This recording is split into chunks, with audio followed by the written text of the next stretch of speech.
Hi everyone. So this week's genre really resonated with me because realistic fiction is something that I always read growing up. Honestly, it was my favorite genre to read, and pretty much every book on my bookshelf as a teenager was realistic fiction. I absolutely love Perks of Being a Wallflower. I had never read the book or seen the movie before, but I think that there's a lot of themes throughout the movie that students can relate to.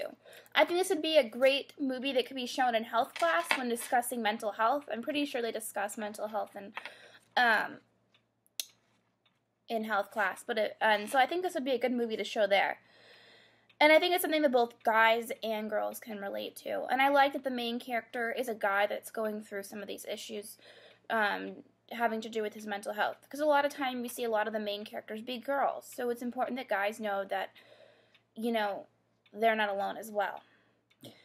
And it does discuss hard topics like sexuality, health, relationship, drugs, and alcohol. And those are all things that teens can be faced with. So it's important that they're aware of some of these things that they can be faced with. It's important to see that Charlie grew as a character throughout the movie. And it's important to know that, you're not alone when you go through some of these things. He had a lot of support. He had Sam's support by his side. He had his parents' support and his brother and sister's support. And his parents, even though his parents were kind of oblivious. So it's important that teens realize that they're not alone and that you can't live your life being a wallflower, being a sideline. And so I think that Charlie's journey is very remarkable, and it's definitely something that should be discussed with students. I think that it's wonderful. Alright, so my favorite quote from the movie is, "We can't choose where we came from, but we can control what happens from there." Now, I think this quote is very, very important for students to realize because we have a lot of students that come from very rough backgrounds and may not have a good home life. So you're born into something, but you don't have to stay and be the same way. You can persevere and you can become who you want to be. And I think that that's a very, very important message for all students to know, especially students who don't have a supportive, loving background that they have come from. Alright, so the next book that I chose was obviously a classic, The Outsiders. I chose this because this book's pretty dated. It's from originally published in the 1960s. But it still has a lot of themes that I feel like students can relate to. Drugs, sex, alcohol, there's pregnancies, friendships, social class issues. All of those things are still relevant to teens today. And I think that sometimes teens like this book because it's kind of written in a playful way and there's a lot of swearing in it. And sometimes I feel like teens can relate to it better when it's realistic to their everyday life. So the quote that I picked talks about social classes, and it's Ponyboy talking to Cherry. And he says, "No, Cherry," said slowly when I said this. "It's not just money. Part of it is, but not all. You greasers have a different set of values.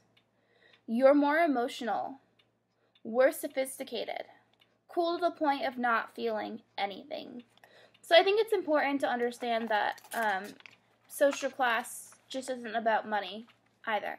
And so it's interesting when they're comparing the socias to the greasers. And so this book has a lot of really important things for students to understand, and I think is a great read 6th grade, 7th grade, all through high school. I personally read it in 9th grade. I think it'd be really cool to take this book and first have the students watch the movie and then read the book. Many, many times we always have the students read the book first. But what if we sparked the students' interest by having them watch the movie first? That was just something that I thought of that might be kind of cool. The other thing that I think would be a really cool activity that you could do with this book is compare all the covers of this book throughout time that have been published. So the cover of this book has been changed drastically throughout the years. So it'd be interesting for students to kind of look at all the different covers that this book has had. And so this is actually one of the really, really old covers. This book's actually from my cousin who's like 40 now that she used in school. So it's one of the older covers, but the cover does not exactly look like this now. So that'd be very interesting for students to look at. Okay. And so the last book that I chose is Just Listen by Sarah Descent. This is one of my favorite books by Sarah. I pretty much have read every book that she's written, but I really, really, really like this book. Mostly because it talks about a girl, Annabelle, who is kind of coming of age and understanding that she needs to be heard by others and that she needs to have a voice. She's a model, but she doesn't want to be a model. She does it to please her mom. So she slowly develops as a character and learns that she has to share her feelings, and she has to be who she is and stay true to herself. And this book has a lot of hard lessons to learn. Like, if you make specific mistakes, you could lose friends over it. She spent a lot of her school year not having any friends until she met Owen, who she fell in love with. Anyway,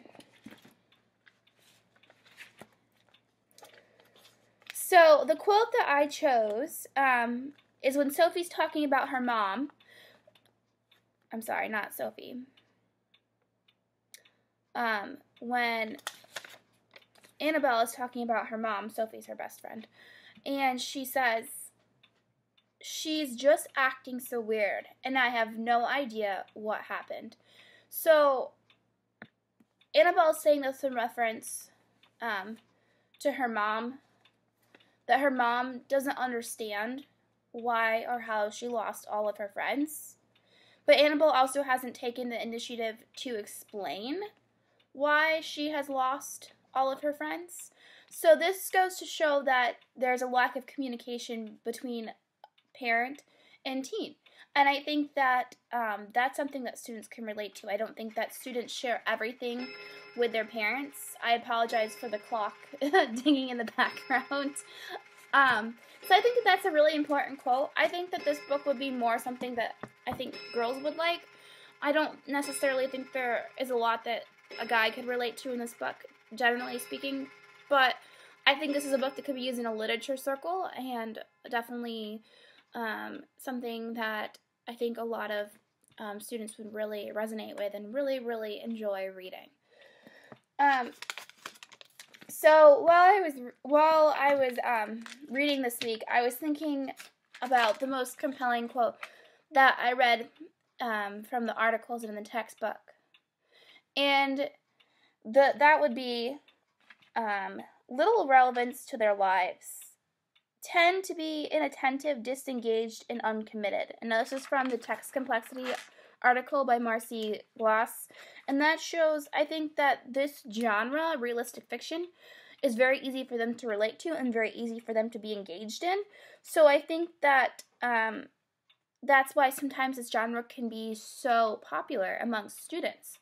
So I think that we just really need to remember throughout everything that we've learned in this course that we need to make sure that students are engaged and motivated, and then everything else will kind of fall into place. Also, I thought about censorship and how the textbook talked about how we need to have a plan. Yes, we do need to have a plan, because some of these books that we are going to read, parents definitely are going to question us.